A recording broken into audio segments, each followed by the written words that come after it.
जी। अनीता,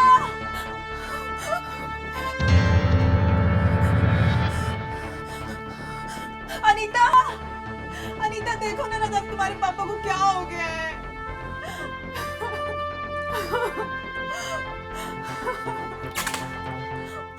क्या हुआ पापा को? पापा पिताजी क्या हो गया? पिता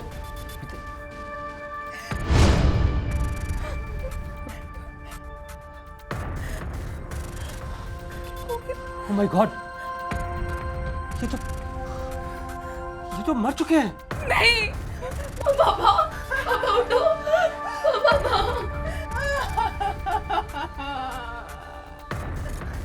अनीता,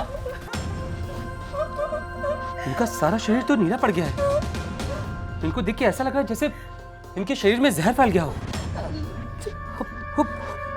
सीधे को, ये तो किसी के, तो ऐसा लग रहा है जैसे इन्हें सांप ने काटा है। तो पापा को जल्दी से हॉस्पिटल लेके चलते हैं। नहीं अनीता, अभी इन्हें हॉस्पिटल ले जाने से कुछ भी नहीं होगा। क्यों? क्योंकि ये मर चुके हैं। जब सांप ने इन्हें काटा था, अगर उसी वक्त हम इन्हें हॉस्पिटल ले गए होते तो शायद डॉक्टर इन्हें बचा सकता था। नहीं। पर अब अगर हम इन्हें हॉस्पिटल ले जाएंगे ना, तो पुलिस केस होगा और डॉक्टर इनका पोस्टमार्टम करेंगे। और तुम्हें नहीं पता कि पोस्टमार्टम में वो लोग किडनी, लंग्स ये सब निकाल कर भेज देते हैं। नहीं, हमारे अपने पति की लाश का अच्छी छालेदार नहीं कराना। इनके अंतिम संस्कार का इंतजाम करो। मैं खुद अपने पति को मुखाग्नि दूंगी। लगता है मेरे भाग्य में इनकी सेवा करना नहीं लिखा था। हाय रे मेरी किस्मत। और मुझे ही इनका अंतिम संस्कार करना है, इससे पहले कि पुलिस को इस बात की भनक लगे।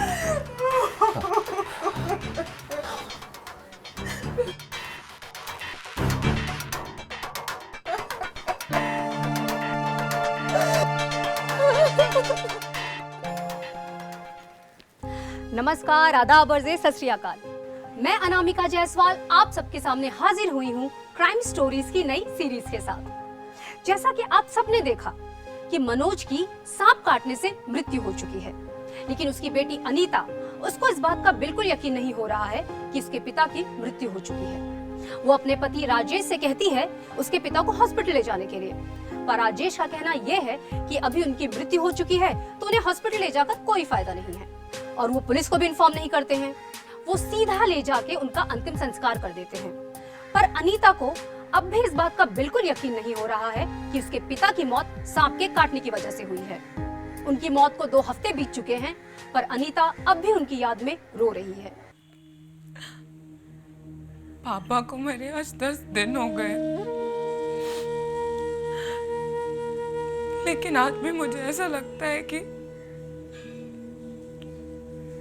वो मेरे पास आ जाएंगे और बोलेंगे, बेटा तुम क्यों रो रही हो?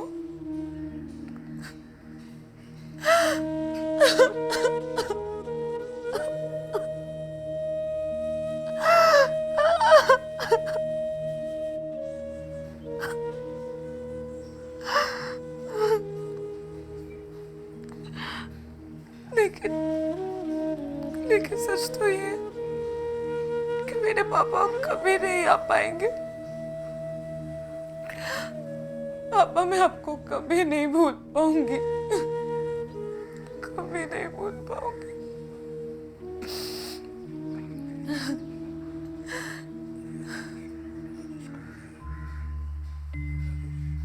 ये राजेश कहाँ चला गया?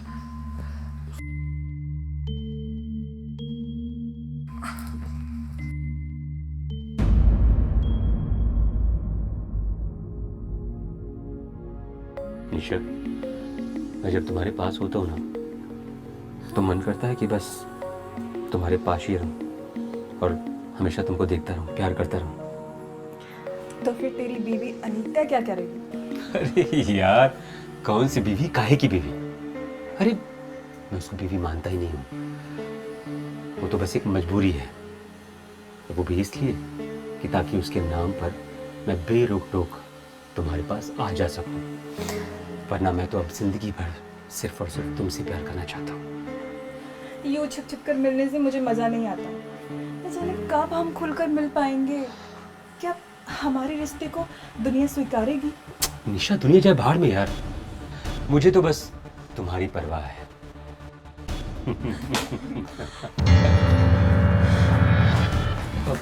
अनीता, पापा को मरे अभी 10 दिन भी नहीं हुआ और तुम दोनों रंगलीलियां मनाने लग गए।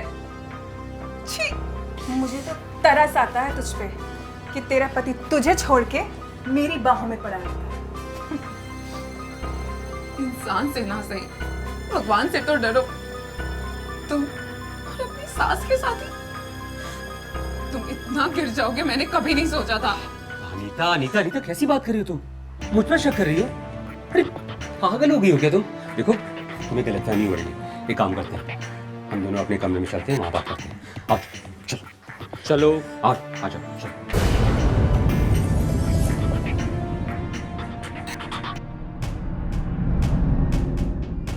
अपने पति के बजाय मुझ पे गुस्सा निकालती है साली।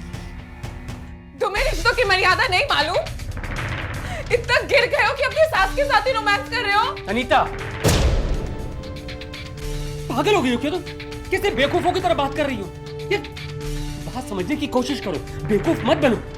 मैं सिर्फ उनकी सेवा कर रहा था। देखो, दरअसल बात ये है ना कि तुम्हारे पापा ने मरने से पहले सारी प्रॉपर्टी तुम्हारी माँ के नाम कर दी है। सॉरी, तुम्हारी माँ नहीं, तुम्हारी वो स्टेप मदर। यार देखो, हमें कैसे भी करके ना उन्हें खुश रखना होगा। अगर हमने उन्हें खुश नहीं रखा ना, तो वो जब चाहेगी हमें जिस भी वक्त इस घर से बाहर निकाल देगी, समझ गई तुम? इसीलिए बस मैं उनको खुश कर रहा था। Please try to understand. तो क्या इस डर से उसे अपना पति सौंप दूं?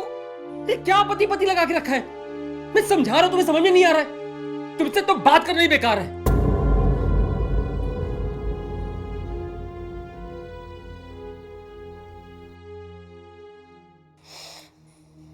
इसे नहीं समझा पाऊंगी।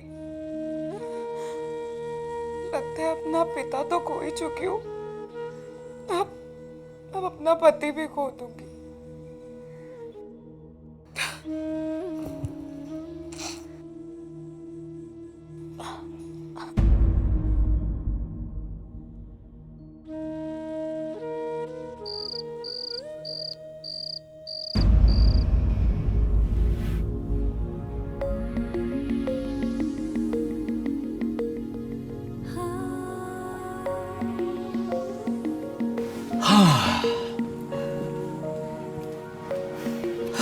राजेश, तुम एक काम करो, इससे पहले तुम्हारी पत्नी को शक हो, तुम यहाँ से जाओ। निशा, इधर आओ। तुम उसकी चिंता मत करो। तुम्हें पता है, मैंने उसके दूध में ना नींद की गोली डालकर उसको पिला दिया है। वो सो गई है, पूरी रात नहीं जगेगी। अच्छा, अब ये भी करने लगे? मेरी जान, इधर आओ। तुम्हारे प्यार में ना मैं कुछ भी कर सकता हूँ। बस एक बात बताऊँ, तुम्हारे बिना मैं रहा नहीं चाहता। चलो ना, एक काम करते हैं, कहीं बात शादी कर लेते हैं। मैं क्यों भागूं? भागना तो तेरी उस अनीता को पड़ेगा। मैं उसके ऐसे व्यवहार को देख के बर्दाश्त नहीं कर सकती। मेरा किसी दिन दिमाग घूम गया ना, तो बहुत बुरा होगा उसके साथ। निशा, गुस्सा क्यों कर रही हो? मैं हूं ना तुम्हारे साथ। ये काम करो, अभी गुस्सा छोड़ो, और ये अभी प्यार करने का वक्त है, तो प्यार करो।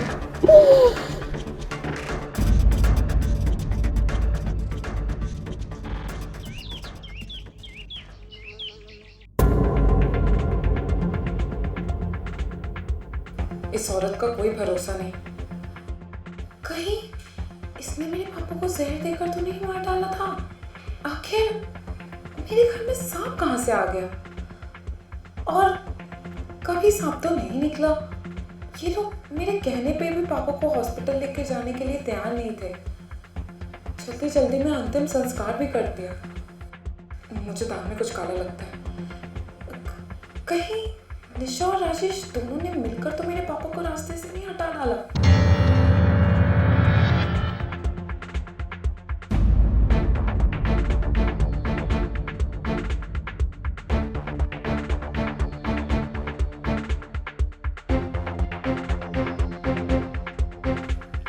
मुझे अपने पापा को इंसाफ दिलाना होगा।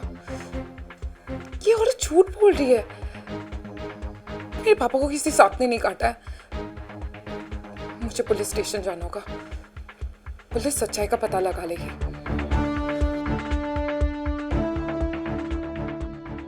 जैसा कि आप सब ने देखा कि अनीता को अपने पिता की मौत एक साजिश लग रही थी, और लगे भी क्यों ना, क्योंकि उसने निशा को अपने दामाद के साथ रंग रलियां मनाते देखा।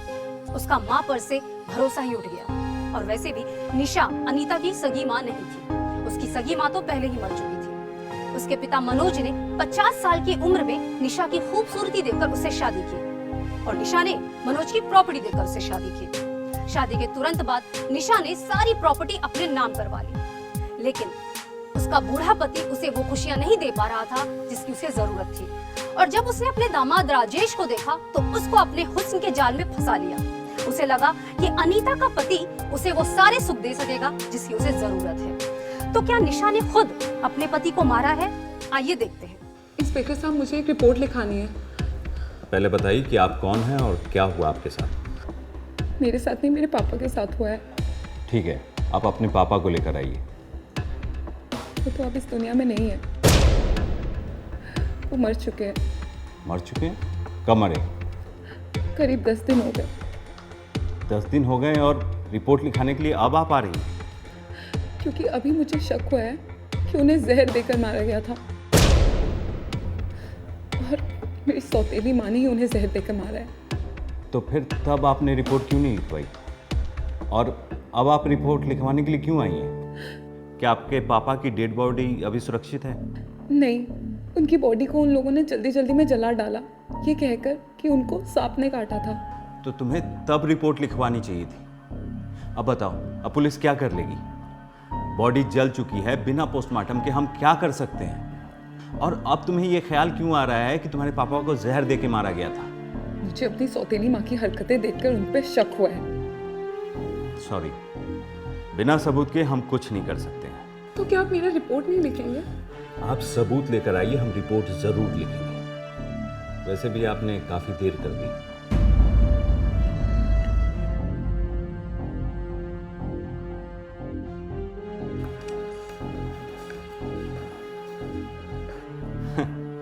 इसका अपनी सौतेली माँ के साथ झगड़ा हुआ होगा और अब ये अपनी माँ के खिलाफ रिपोर्ट लिखवाने के लिए आई है। कैसे कैसे लोग हैं। ये अनीता कहाँ चली गई? इतनी देर से घर में दिखाई नहीं दे रही कहीं।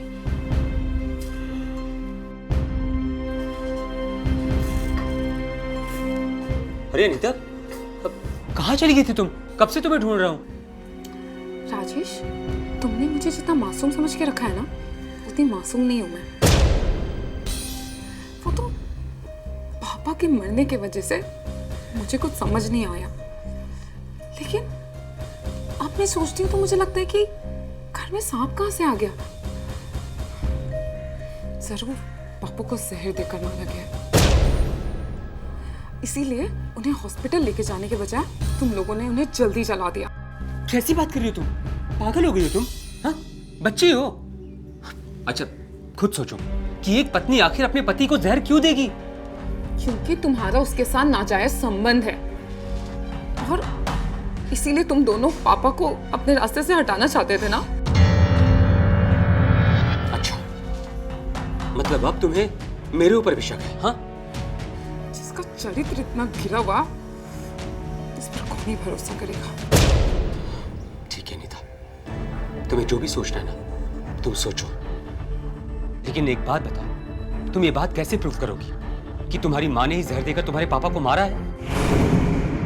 लेकिन तुम एक काम जरूर कर लोगी, तुम अपनी माँ के साथ रिलेशन जरूर खराब कर लोगी। और याद रखो कि ये पूरी प्रॉपर्टी तुम्हारे माँ के नाम पर है। जब मन करेगा वो तुम्हें धक्के मार के इस घर से बाहर निकाल देगी। मुझे भी इस घर में नहीं रहना। मैं अपने पापा के हत्यारों के साथ नहीं रहना चाहती हूँ। तुम्हें ना समझाना ही बेकार है। तुम्हारे जो मर्जी में आए तुम वो करो।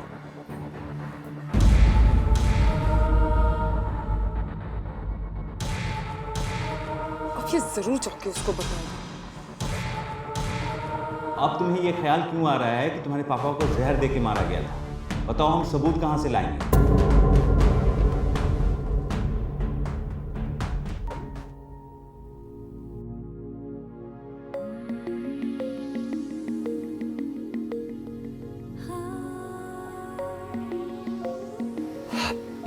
क्या कर रही हो? मैं कैसी लग रही हूँ? वाह, बहुत खूबसूरत। और वैसे भी भगवान ने जिसे इतना खूबसूरत बनाया वो तो खूबसूरत ही लगेगा ना। एक बात बोलो, तुम ना अपने आप को मेरी नज़र से देखा करो, तुम और भी ज़्यादा खूबसूरत लगोगी। बेबी के पास से आ रहे हो? अच्छा हाँ निशा यार, एक प्रॉब्लम हो गई है। क्या? पता नहीं कैसे उसको शक हो गया कि पापा को तुमने जहर देकर मारा है। क्या? हाँ, मुझसे ऐसा बोल रही थी वो, और ये भी कह रही थी कि वो इस बात की रिपोर्ट पुलिस में कराएगी। इससे पहले वो रिपोर्ट कराए मैं उसे मार दूंगी। जैसे इसके बाप को मारा था वैसे ही इसका गला घोटकर मार दूंगी। कहाँ है ये?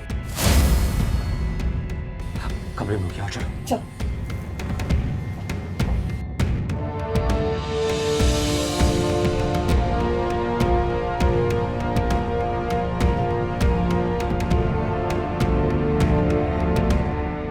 कहाँ गई वो?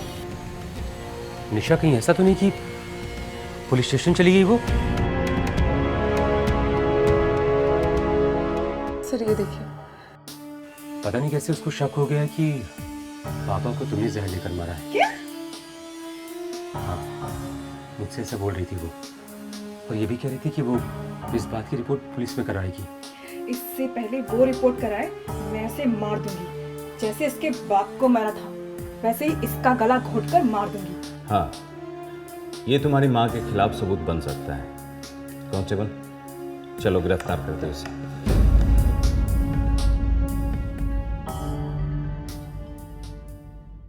निशा, एक बात बोलो, अगर ये अनीता पुलिस स्टेशन गई होगी ना और इसने पुलिस को सब कुछ बता दिया होगा तो यार बहुत बड़ी प्रॉब्लम हो जाएगी। तुम भी बहुत डरपोक है। वो ये सबूत कहाँ से लाएगी? उसके बाप को तो जहर देकर मारा था मैंने। उसके पापा की बॉडी तो जल चुकी है। हम पुलिस को बोल देंगे कि लड़ाई होने के कारण वो हम पे झूठा इल्जाम लगा रही है। और वैसे भी 10 दिन के बाद कौन सा सबूत पुलिस को मिलने वाला है? तुम सही कह रही हो। मैडम, अपराधी कितना भी चालाक क्यों ना हो, मगर पुलिस सबूत ढूंढ ही लेती है और झूठ हमेशा हार जाता है। ये प्रवचन किसे सुना रहे हैं? कौन है अपराधी? कैसा अपराध? मान गया, बहुत शातिर हैं आप। अपने ही पति को जहर देकर मार दिया और पूछ रही हैं कौन अपराधी। आप ये झूठी बातों में आ गए ना आप उसके। मैं भला अपने पति को क्यों मारूंगी? क्योंकि तुम उन्हें अपने रास्ते से हटाना चाहती थी। तुम्हारा मेरे पति के साथ अवैध संबंध है। सुन लिया इंस्पेक्टर? इसको लगता है कि मेरा अपने ही दामाद के साथ अवैध संबंध है और ये उसी खुन्नस में मेरे पे झूठा इल्जाम लगा रही है कि मैंने अपने पति को मारा है, और जबकि उनकी मौत 10 दिन पहले ही सांप काटने के कारण हो चुकी है। उनको सांप ने नहीं काटा था, उनको तुमने जहर दिया था। इसलिए हॉस्पिटल ले जाने के बजाय उनको जल्दी जल्दी जला डाला। तो उस समय तुमने ये रिपोर्ट क्यों नहीं दिखाई? क्योंकि मैं नहीं समझ पाई कि तुम इतनी शातिर हो, अपने ही पति को जहर देके मार सकती हो। तो क्या अब तुझसे तुम्हारे पापा ने आकर ये बोला कि उनकी जहर देकर मारा गया है? क्या इंस्पेक्टर, आप भी कहाँ इस पागल की बात में आ गए? हाँ हाँ इंस्पेक्टर साहब, निशा बिल्कुल सच कह रही है। इसकी ना मानसिक हालत कुछ ठीक नहीं है, कुछ भी उल्टा सीधा बोलती रहती है। कई बार तो मेरे साथ भी इसने ऐसे ही उल्टी सीधी बातें की, लेकिन चलो मान लिया, इसका मानसिक संतुलन ठीक नहीं है, मगर आप तो सोच समझकर बात करती है ना। ऑफ कोर्स मेरा दिमाग पूरी तरह ठीक है। एक प्रॉब्लम हो गई है। पता नहीं कैसे उसको शक हो गया कि पापा को तुमने जहर देकर मारा है। क्या? हाँ, मुझसे ऐसा बोल रही थी वो, और ये भी कह रही थी कि वो इस बात की रिपोर्ट पुलिस में कराएगी। इससे पहले वो रिपोर्ट कराए मैं उसे मार दूंगी। जैसे इसके बाप को मारा था वैसे ही इसका गला घोटकर मार दूंगी। कहाँ है ये? आप तो खुद कबूल कर रही हैं कि आपने इसके पापा को जहर देकर मारा है और इन्हें भी मारने की धमकी दे रही हैं। पाप विनाश की तरफ ले जाता है और पापी का अंत निश्चित होता है। कांस्टेबल, मैडम को गिरफ्तार कर लो। पर सर, इसकी कोई गलती नहीं है, इसने कुछ नहीं किया है, मेरी बात का यकीन करिए। इन्हें अकेले गिरफ्तार नहीं किया जा रहा है, बल्कि आपको भी साथ में गिरफ्तार किया जा रहा है। आपने इनकी अपराध करने में मदद की है। आपने डेड बॉडी को जल्दी जल्दी में जला दिया, जबकि बॉडी का पोस्टमार्टम होना चाहिए था, उसके बाद बॉडी जलाई जानी चाहिए। आपको भी सबूत छुपाने के इंतजाम में गिरफ्तार किया जाता है। चलो दोनों।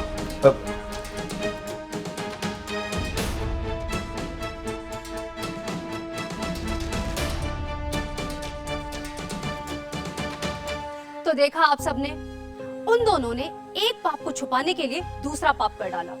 अपने रिश्तों की सारी मर्यादा भूलकर उन दोनों ने जिस्मानी संबंध बना, और उस अवैध संबंध के चलते निशा ने अपने पति को रास्ते से ही हटा दिया। वैसे भी उसे अपने पति की जरूरत नहीं थी, पहले उसने सारी प्रॉपर्टी अपने नाम कर ली थी, और राजेश उसे वो सारे सुख दे रहा था जिसकी उसे जरूरत थी। जैसी करनी वैसी भरनी।